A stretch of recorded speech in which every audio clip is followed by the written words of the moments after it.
E aí pessoal, beleza? Bora para mais uma videoaula aqui de revisão para a nossa prova. Como intervenção pedagógica, a gente vai refazer novamente aqui a nossa lista de exercícios que já foi feita em sala de aula. Essa daqui é sobre a força resultante e sobre a primeira lei de Newton. Lembrando que força é uma grandeza que mede a interação entre os objetos. Essa interação pode provocar dois tipos de efeito, que é o efeito estático e o dinâmico. O efeito estático está relacionado com o rompimento, a deformação dos objetos, e o efeito dinâmico seria a mudança do estado de movimento.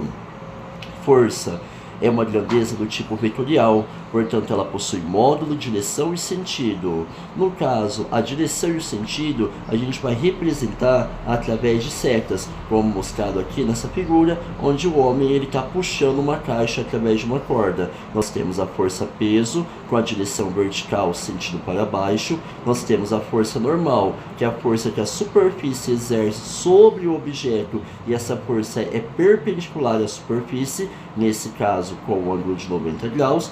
Temos a força de atrito contrária ao movimento, e sobre o fio nós temos a força de tração. A força resultante é a somatória de todas essas forças, no caso, de uma forma vetorial, obviamente. Uma outra coisa importante ressaltar é que a primeira lei de Newton ela trata do estado de inércia. A inércia é justamente aquilo que nós chamamos de tendência do corpo permanecer em equilíbrio, seja equilíbrio estático, seja equilíbrio dinâmico. Quando a força resultante sobre o objeto ela é nula, ou seja, a resultante é igual a zero, o objeto ou permanece em repouso ou ele permanece em movimento retilíneo e uniforme, com a velocidade constante. Bora lá para a gente fazer aqui. Essa lista aqui é sobre força resultante e a primeira lei de Newton. Primeiro exercício. Num cabo de guerra, dois garotos puxam a corda para a direita. A força que cada um faz é 70 e 30 newtons. Outros dois puxam a corda para a esquerda, com forças de 80 e 45. Qual o valor, a direção e o sentido da força resultante? Vamos lá então. Fazendo aqui de vermelho para vocês. Força resultante no exercício 1 é igual. Quem está para a direita é positivo, quem está para a esquerda é negativo. 70 mais 30 menos 80 menos 45. Portanto, a força resultante é igual a menos 25 newtons. Beleza? Vamos lá para o exercício 2. No exercício 2, determine o vetor soma resultante entre dois vetores perpendiculares de módulo de 6 e 8 newtons. Quando as forças são perpendiculares formando um ângulo reto, nós determinamos a força resultante através do famoso teorema de Pitágoras. Portanto, a gente tem aqui valores de 6 e 8. Exercício 2, resultante ao quadrado é igual a 6 ao quadrado mais 8 ao quadrado.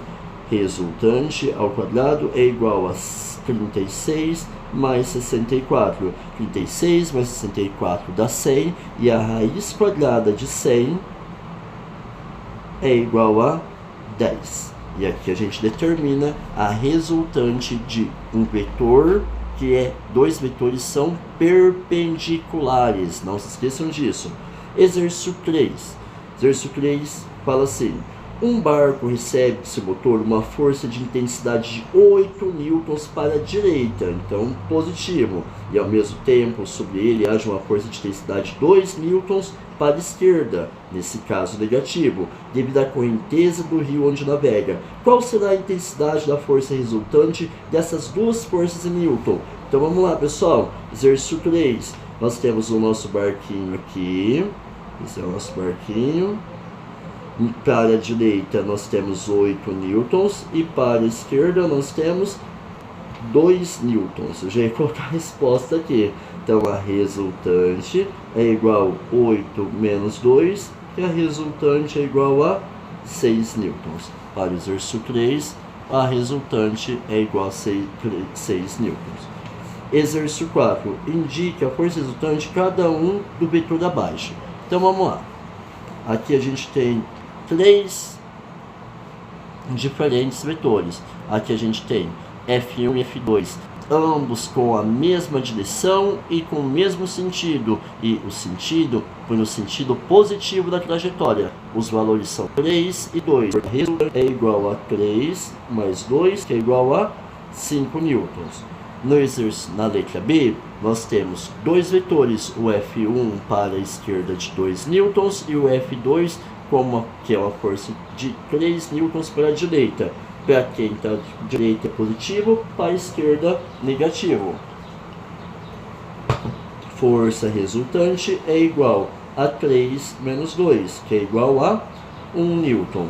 Por último, na letra C, determine o vetor força resultante nesse caso, aonde você tem o F1 de 4 newtons e o F2 de 3 newtons.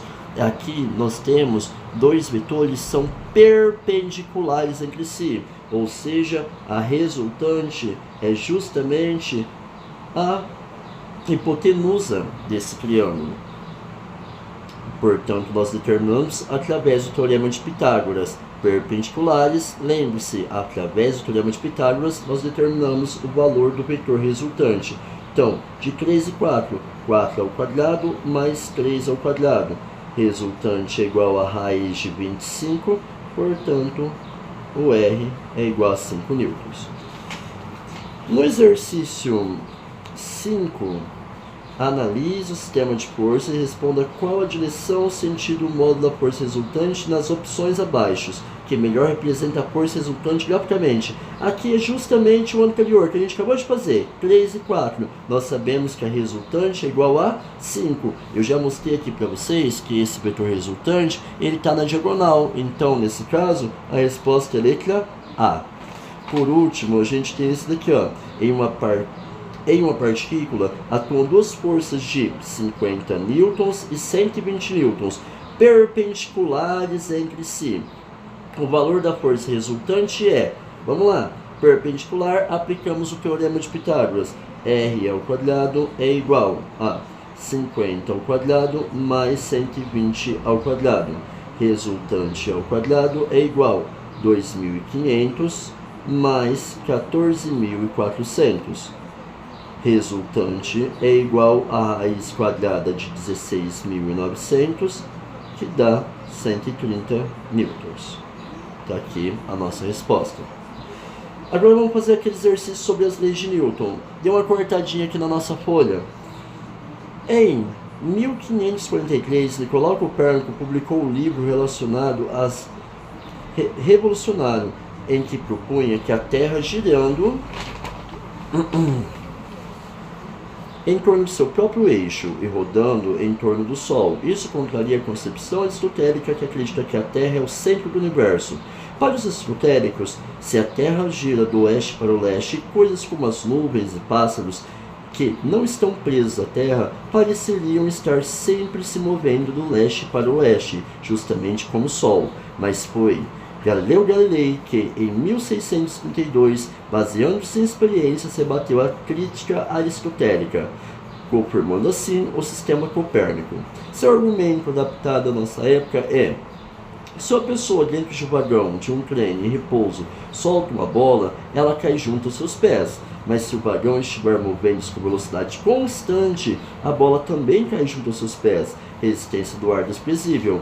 Isso porque a bola, enquanto cai, continua a compartilhar o movimento do vagão.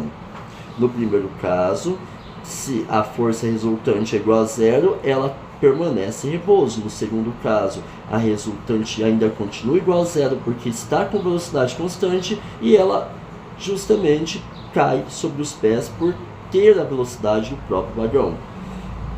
O princípio físico usado por Galileu para rebater o argumento aristotélico foi justamente a lei da inércia.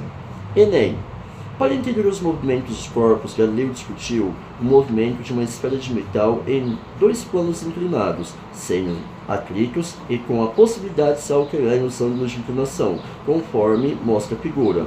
Na descrição do experimento, quando a esfera de metal é abandonada para descer um plano inclinado de um determinado nível, ela sempre atinge o plano ascendente, no máximo em um nível igual àquele que foi abandonada. Aqui é a representação do experimento de Galileu. Como aqui não existia atrito, da energia potencial gravitacional, mesmo que a gente tenha ângulos diferentes, está no mesmo nível, ela continua mesmo, porque não há dissipação da energia. Se o ângulo de inclinação do plano em subida for reduzido a zero, o que aconteceria com a esfera? Se o ângulo de inclinação de subida for reduzido para zero, essa bolinha ela vai ter uma resultante igual a zero. Dessa forma, ela vai manter a sua velocidade constante. Manterá sua velocidade constante, pois a força resultante sobre ela será nula. Exatamente, já assinalamos a letra A. Por último, da Cefet, Minas Gerais, um veículo surge em uma estrada horizontal e retilínea e seu velocímetro registra um valor constante. Se o valor é constante, nós sabemos que a resultante sobre o carro é igual a zero. Ele se encontra no estado de inércia. Referindo-se a essa situação, assinale verdadeiro ou falso. A aceleração do veículo é nula? Sim, pois a velocidade é constante, então é verdadeiro. A resultante das forças que atuam sobre o veículo é nula? Exato, a velocidade continua constante justamente por conta desse efeito. A força resultante que atua sobre o veículo tem o mesmo sentido do vetor velocidade? Não, porque daí a gente teria uma aceleração e a velocidade ia aumentar. Portanto, verdadeiro, verdadeiro e falso. E valeu, galera, até a próxima.